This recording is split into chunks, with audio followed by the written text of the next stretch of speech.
do me a favor, hit that notification bell button to be the first to get notified when I drop exclusive content. Also, I need all my viewers to like, comment, and subscribe. Now let's get straight to it.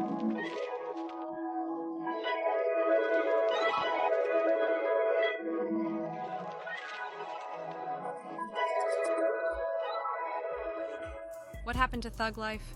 Let's chime in from the beginning. Thug Life is the only thing up in the 90s. Thug Life, I mean like a little bit, then Thug Life like a lot. These is my Thug Life niggas, and we finna do this like this while I roll a blunt. Y'all finna talk, you know what I'm saying? Thug Life. What Thug Life, baby? The craziest Thug Life niggas. Crazy. If they ask you, you tell them. These my niggas, that's how we ruling this shit. Tupac, Randy Stretch Walker formed Thug Life in 1992. It represented the idea that the racism and marginalization experienced by black youth ends up negatively affecting society. In 1991, Stretch was featured on Digital Underground track, Family of the Underground. It's all about the music, it ain't about all that other stuff, you know what I'm saying? That other shit. All that other shit, it ain't about that. He and she and he and that and fuck radio that. And spladio and dadio. It ain't all about that. It's about keeping the groove in the music so that it relates to our people. And you know, can't nobody do that better than my man Pac. See, and my nigga Shock motherfucking G. Thank you, God. Hear me? Thank you, God. That year, Live Squad remixed the group's single No Nose Job. Same summer, Stretch met Tupac. The two clicked fast and became friends. Track Pain. Producer right here for Pain. Big Stretch Dog in the house. Man, at WLIVE Squad TV. Oh, we've got to tell them, you know what I'm saying? My man, fucking Tupac. Tupac. Young Gun kid. If anybody, hey yo, come here, let me zoom in on this here, man. Does this look like a fucking token? Bring it closer to the camera. Only a fake, stupid duck. With Tyrus Little Psycho Himes. They recorded a song also titled Thug Life. According to Big Psych, he made $25K on his own label The Evil Minds before being involved with Thug Life.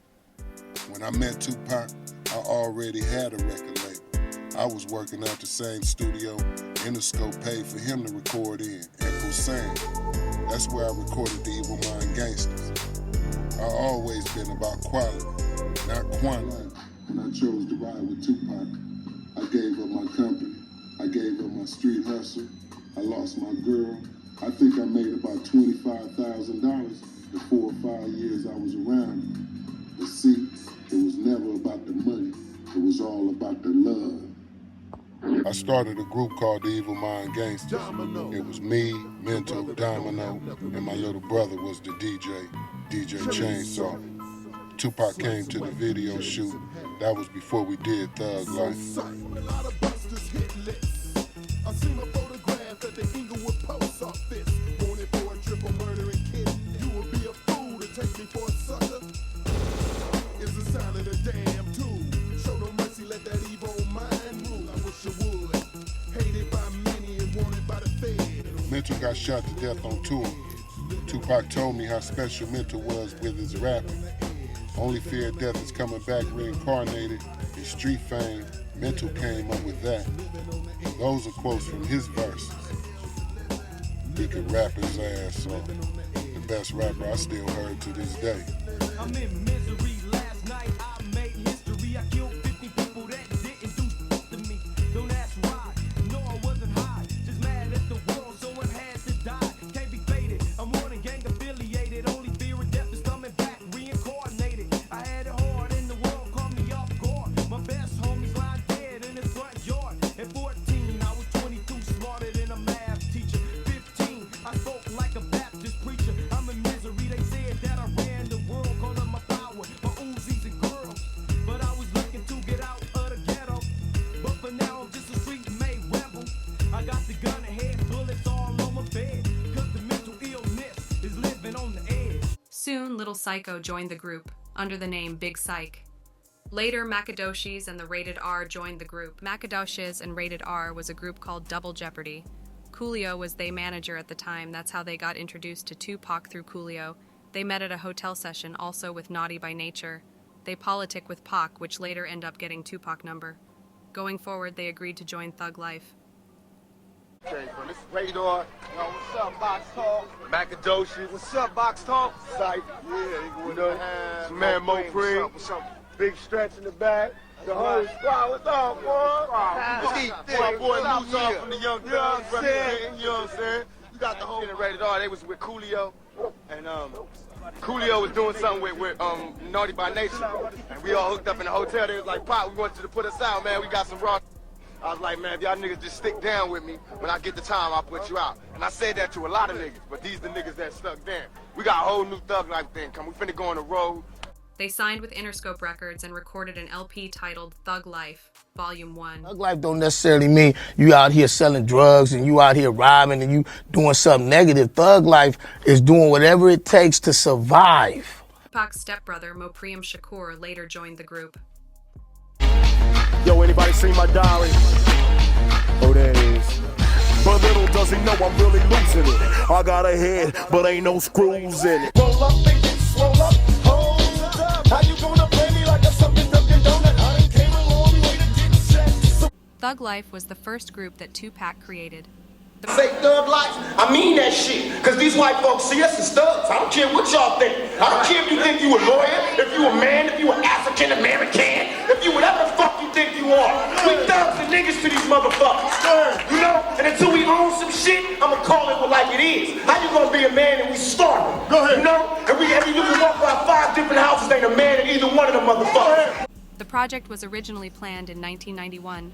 The first single and video was Pour Out a Little Liquor, which originally appeared on the Above the Rim soundtrack, released 6 months earlier, which was a Tupac solo song. Also songs like How Long Will They Mourn Me and Cradle to the Grave. The title song, Out on Bail, was rejected on the album which Tupac performed at the 1994 Source Awards.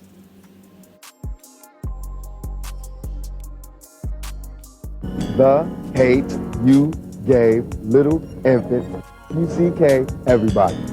Meaning, what you feed us as seeds grows and blows up in your face. An interesting side note is that the Notorious Big was originally supposed to be a part of the group, but was removed by record executives. The Notorious Big appeared on the track called Runnin' from the Police, which was supposed to be track 5 of the album. You can hear it on the Thug Life, Volume 1 promo version that was given to press outlets for review, and reviews from the time still make reference to the song. The track was replaced with Stay True for the LP. The group eventually released their debut album on September 26, 1994, after it was rejected multiple times by Interscope. It only had 10 tracks, when dozens more were recorded during the sessions. Promotion was lacking. The album was originally released on Shakur's label Out da Gutter and was certified gold on January 24, 1996, selling over 500,000 copies. A box talk like no other one. This gonna be some old new stuff. You know what I'm saying? First, let me introduce you to the posse. This my boy Stretch, Big Stretch from the Live Squad. You know what I'm saying? Cause we all over. We West Coast, East Coast, all that. It's my man Big D, the Impossible, aka Biggie Smalls, aka bigger than everybody.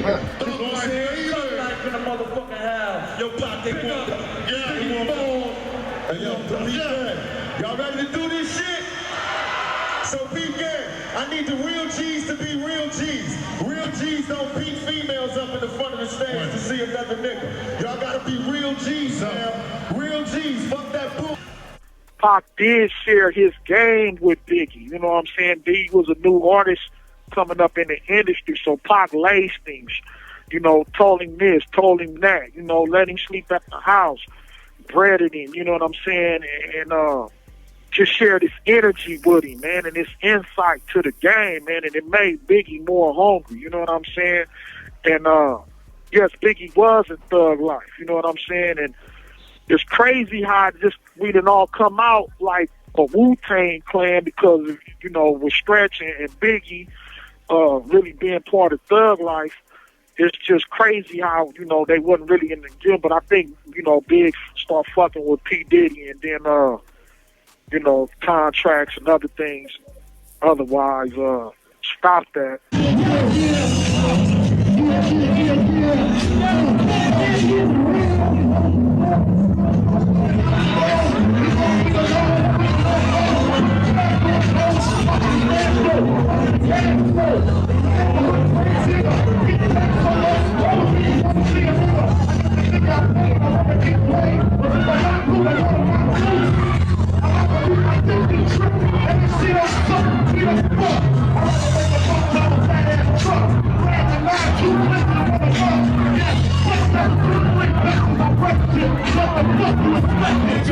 nigga, what you want, nigga? What you want, nigga, what you want, What you want, what you want, nigga, what you want, What you want, nigga? nigga, what you want, What you want, nigga?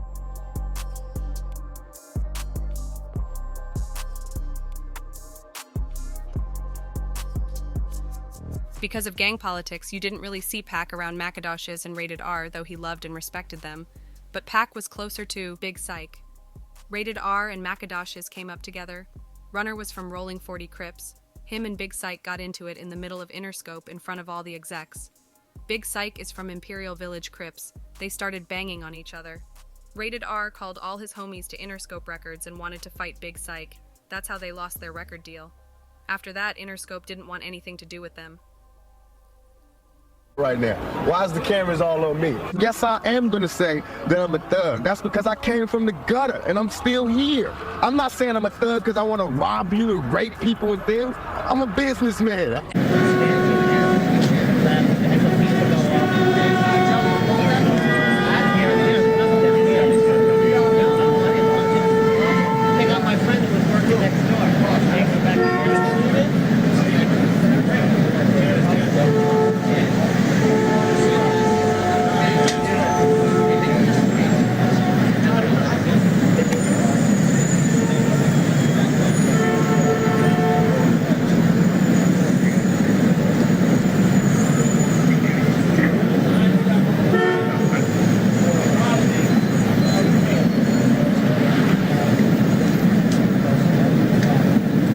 In late 1994, Tupac was reportedly hired by fledgling music manager James "Jimmy Henchman" Rosemond to record a verse for rapper Lil Sean's single Dom Perignon. Arriving with Stretch and two others, Tupac was coming to this very space where we are right now. He was going to be a guest on a new track.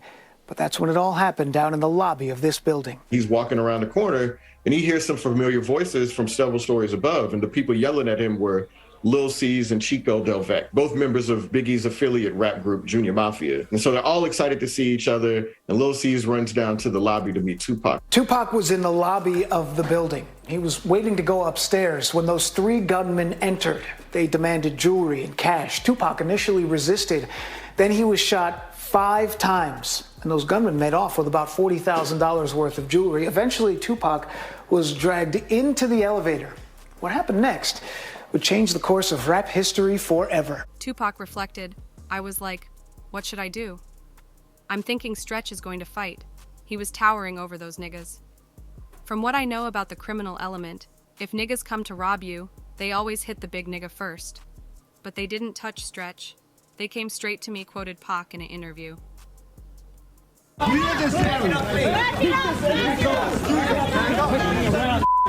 It's December 1st, 1994. The rare, raw footage of Tupac Shakur in a wheelchair the morning after he was shot in Manhattan. Despite 5 bullet wounds, Stretch was my closest dog, my closest homie. I did a lot of drama. I got into a lot of cases and shit because of Stretch. Money-wise, he could have had anything. His daughter was my daughter. Whatever she wanted, she could have. Then this shit happened and the nigga didn't ride for me. He didn't do what your dog is supposed to do when you shot up. When I was in jail, nigga never wrote me, never got at me. His homeboys was coming to see me, and he wasn't coming to see me. And he started hanging around Biggie right after this. I'm in jail, shot up, his main dog, and he hanging out going to shows with Biggie. Both these niggas never came to see me. I got arrested in New York. I got arrested for Biggie. Them guns in my room was Biggie's guns because them cowards left the room when they heard the police was downstairs, and everybody left their guns in my room. So I got 4 guns in my room. Serial numbers scratched out, and I did not snitch. I took that case. So you can imagine how I feel when I'm in jail for that case, and he out there living a mafia lifestyle, giving me no money, giving me no respect, giving me no tribute, rolling with my road dog who was there when I got shot. I mean, come on, man. I'm not paranoid. I'm not paranoid. It was rumored Biggie came to the hospital, said by Tupac's father in the biopic, but doing my research, it's not accurate if Biggie really came to see Pac or not. No phone calls or even letters sent when Pac was in prison. At first, no one knew anything, but now Biggie claims Pac shot himself. He also dropped who shot you at the time. knowing it would come with animosity. It was a publicity move. And inside the door where the elevators and shit is at, and he's looking at a newspaper or something. So boom, they buzz us in, and the kid that was standing in front of the studio, he comes in behind us. Some people get off the elevator and walk out. As soon as they walk out, Money with the army fatigue and this other, and the kid that was sitting there, they spit on us like, yo, y'all know what this is. These niggas got the drop on us. So boom, Pop turns around and he acts like he's going for his joint. And then the shot went off. After the shot, boom, that nigga Pop hit the floor. Next thing I know, we down on the ground. After the shot's gone, some niggas panic and break out. Them niggas stayed there and took niggas' jewels off. Call a Pop a bitch ass nigga or whatever, you know, just kicking him and shit. That kid with the green jacket just started hitting that nigga in the head with the joint, telling that nigga to shut up. After they finished robbing nigga, they just jetted. Tupac got shot trying to go for his gun or whatever. He made a mistake on his own. He did something to his motherfucking self. You know what I'm saying? I'm gonna give him a chance to tell the world what he did to his motherfucking self. They was sending me messages through my closest road dog saying, Pop, why did you fight them? They was just coming to take your shit. But I wasn't letting nobody take my shit, and I was strapped that day. That's what I couldn't put in the bond. I had two double Glocks on me. And when I pulled for my shit, that's when I got shot. And the reason I knew my homeboys set me up is because my homeboys knew I was strapped. The dudes came straight for me. My homeboys is behind the niggas, like they running for the swing. My homeboys behind the niggas, and they didn't do nothing. They knew I was strapped. All they had to do was grab the nigga, and I could have bust. But they got guns, so these niggas are coming for me, and these niggas just sitting there. And they say get, and these niggas drop to the floor. I knew it was a setup. Yo, when I walked upstairs, Sway, on everything I love, I seen it in their eyes. I can never describe this look until you get shot and you see it yourself. Niggas look at me like this. Dexter Isaac, the guy responsible for the Quad Studio incident, reveals in a prison interview that Stretch helped set Pac up to be robbed after being promised cocaine from Jimmy Henchman. Stretch was with them too. Yeah, Stretch set the whole shit up. He was in cahoots. He was giving us play-by-play where they was at. On their way there, he was in communication with Jimmy and shit. You know, Jimmy promised them two big eggs and shit. November 30th, 1995, a year later, same date of when Tupac was shot at Quad Studio, Stretch was on his way to a Biggie Smalls event after leaving the Nas recording session at midnight. He dropped off his brother Majesty at his Queens Village home. 2 or 3 men in a black car pulled up beside Stretch's green minivan and gave chase, firing from a rolled-down window. Stretch crashed at 112th Avenue and 209th Street, just after 12:30 a.m. He was found dead with 4 bullets to his back.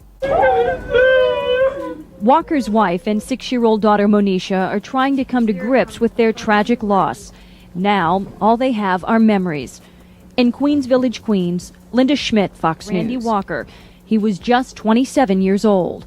He held my mother up, and I can't believe he's gone. I can't believe he's gone. Walker, known as Stretch, was a member of the group Live Squad. Police say Walker was driving in Hollis, Queens overnight on his way home from his brother's house when someone in a passing car shot at him at least 3 times, causing him to crash his van. Walker was only about 3 blocks away from his home right here. He didn't make it, and his family doesn't know why. I don't know if people think that he was moving up too fast. I don't know. And maybe a little jealous of his success. Yes, I think so. Oh, God. I get a hug from him every day. Every day. He calls me mother. Some folks in the neighborhood believe his murder might be drug-related.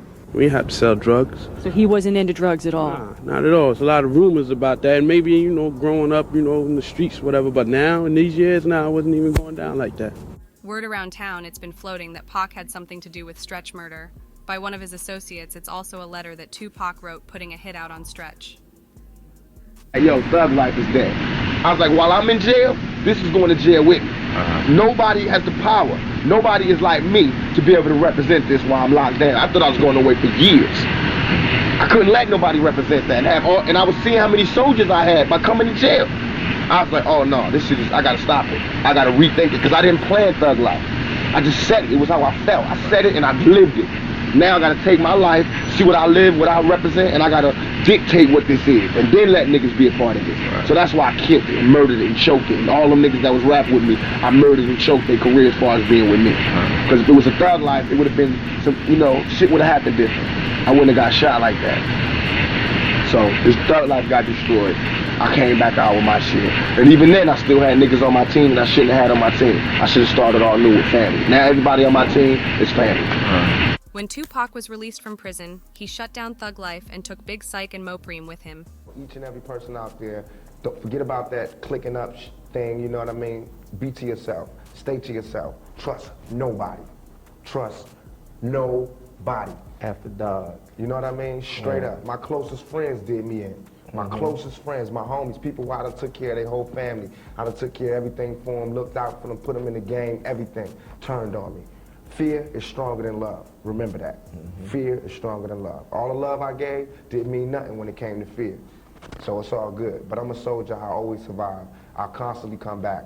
You know what I mean? Only thing that can kill me is death. That's the only thing that'll ever stop me is death. And even then, my music will live forever.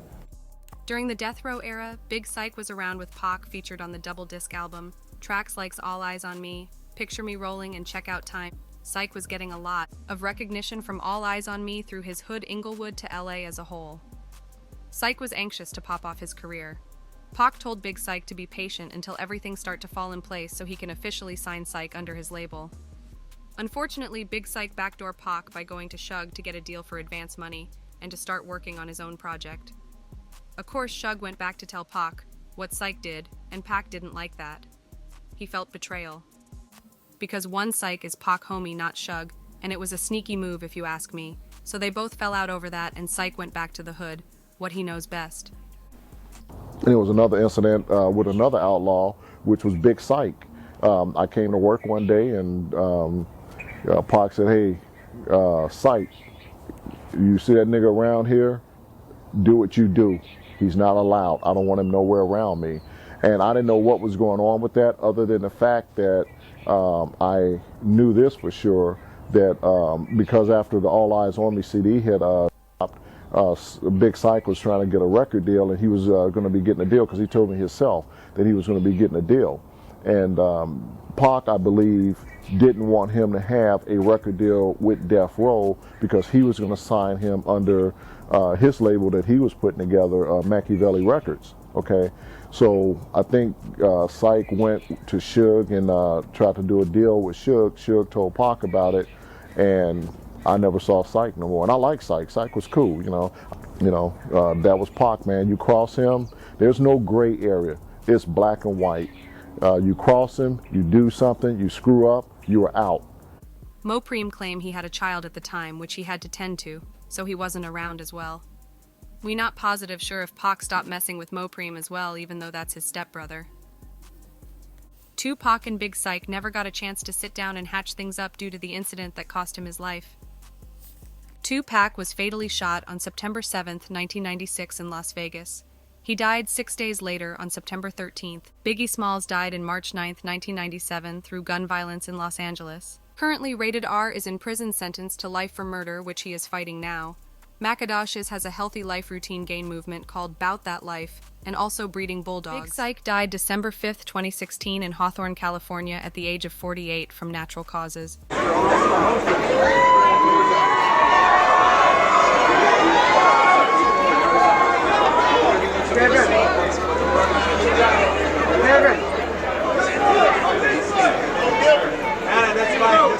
Let's just do the solo first. We have the background clear behind us, guys. There you go. Security, the background clear. We need a picture of ourselves, please. Come on. Big boy, out. By yourself. Clear the poster, guys. We need to see Tupac's poster, please. Can we see the poster? Put your hand down, put your hand down. Big boy, look in the corner. Let's start with you in the corner. Yeah, thank you, Ellen. Thank you. Right there's perfect.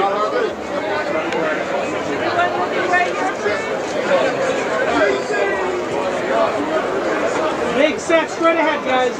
Right up front. And together, straight ahead. Big smiles right there, please. Big set right in the middle. Right in the middle. Shoulder. Solo. Thank you.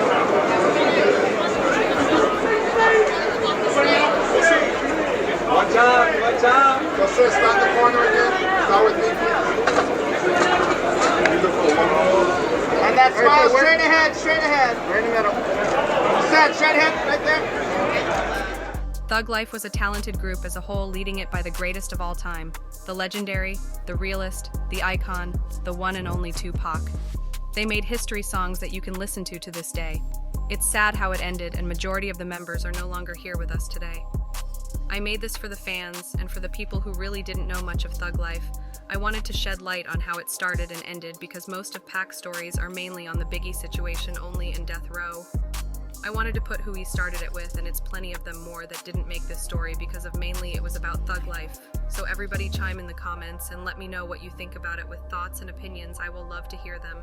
And if you not subscribed to the channel, do me a favor and subscribe, like and comment. I will be dropping more similar content. Or let me know what would you like to hear about. Thank you, rest in peace to the fallen.